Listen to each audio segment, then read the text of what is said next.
In this video, we're going to talk about computers, what kind of magic they can do and how they actually do it. You must be using the computer right now to watch this video. It can be a smartphone or a laptop, doesn't really matter. What does matter, however, for the purpose of this video is that all computers, regardless of the type, do essentially the same thing. They process data, be it numbers, images, text, videos, or anything else. Since computers process data, let's talk about data and processing in a little bit more detail. Let's look at a calculator, a simple computer that most of you have probably seen if not used. Its main function is to do calculations, and calculation is one of the forms of data processing. Say you want to add 1 and 2, so 1 and 2 will be data, while addition will be processing. So data processing in a nutshell is doing something with data.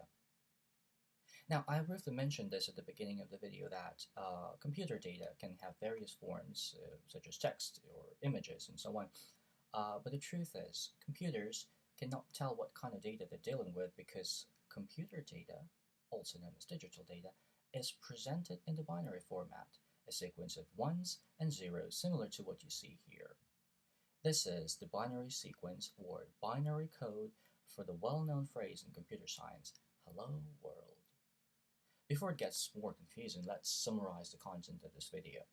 There are various types of computers, but all of them do essentially the same thing.